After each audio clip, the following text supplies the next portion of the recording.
আমি 18 সাল থেকে এখানে ক্যাম্পাসে আসি। আমি এই আওয়ামী রেজিমে প্রায় 6 বছর আমি একটা হত্যাকাণ্ড আমি ঢাকা বিশ্ববিদ্যালয়ে হতে দেখি নাই।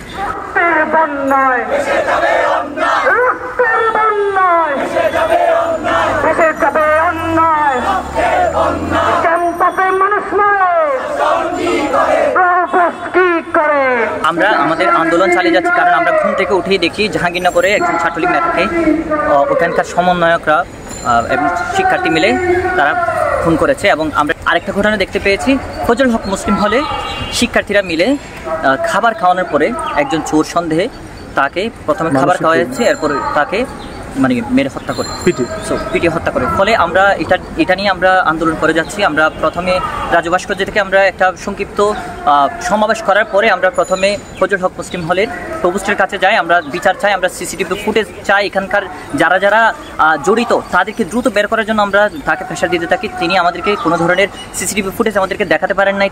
তিনি বলেছেন আমাদেরকে তিনি তদন্ত কমিটি গঠন করবেন। একটা সুশাসনের শাসন চাচ্ছি। আমরা গণ অভ্যুত্থান পরবর্তী সময়ে আমরা একটা সুন্দর একটা সংস্কৃতি তৈরি করতে যাচ্ছি। আমরা আমাদের কোনোভাবে যে কোনো ধরনের অপরাধ আমাদের নিজেদের হাতে আমরা নিব না, আমরা আইন আমাদের নিজেদের হাতে নিব না। আমরা আমাদের প্রশাসন, ঢাকা বিশ্ববিদ্যালয়ের এই ধরনের ঘটনাগুলো কারা ডিল করবে প্রক্টর অফিস ডিল করার কথা। হ্যাঁ, পারলে শাহবাগ থানাকে এখানে বা বিভিন্ন থানাকে এখানে এক ধরনের অ্যাফিলিয়েশন আনতে পারতো, কিন্তু সেটা করা হয় না। আমি আসার আগে আমি হাফিজুল মোল্লা ভাইকে মরতে দেখেছি। তিনি গ্যাস্ট্রোম নির্যাতনের ফলে অসুস্থ হয়ে মারা যান।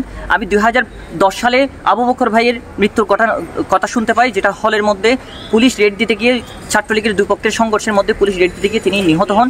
কিন্তু এভাবে পিটিয়ে হত্যা করেছে ঢাকা বিশ্ববিদ্যালয়ের ইতিহাসে আমি অন্তত এই প্রথম দেখতে পাচ্ছি। ফলে এই খুবই লোমহর্ষক একটা ঘটনা।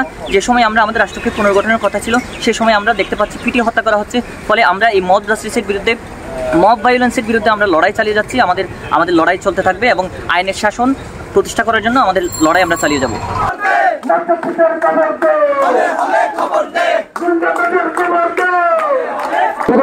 আমাদের বিশ্ববিদ্যালয়ের শিক্ষার্থীদের উপর আমরা ভরসা রাখি যে নতুন দিনের বাংলাদেশে তারা বিচারের জন্য, সুবিচারের জন্য, ন্যায় বিচারের জন্য নিজের শেষ রক্তবিন্দুটা পর্যন্ত দিতে রাজি। বন্ধুগণ, এই বিশ্বাস থেকে, এই আশা থেকেই বন্ধুরা আপনাদের কাছে এসেছি।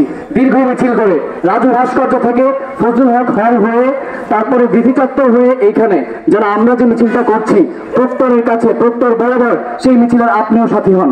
ন্যায় বিচারের লড়াই আমরা আপনাকেও চাই। আপনার ভাগের লড়াইটা যেন আপনি লড়তে পারেন, সেই জন্যই এই বাংলাদেশের নির্মাণ, সেই জন্যই জুলাইয়ের গণ অভ্যুত্থান।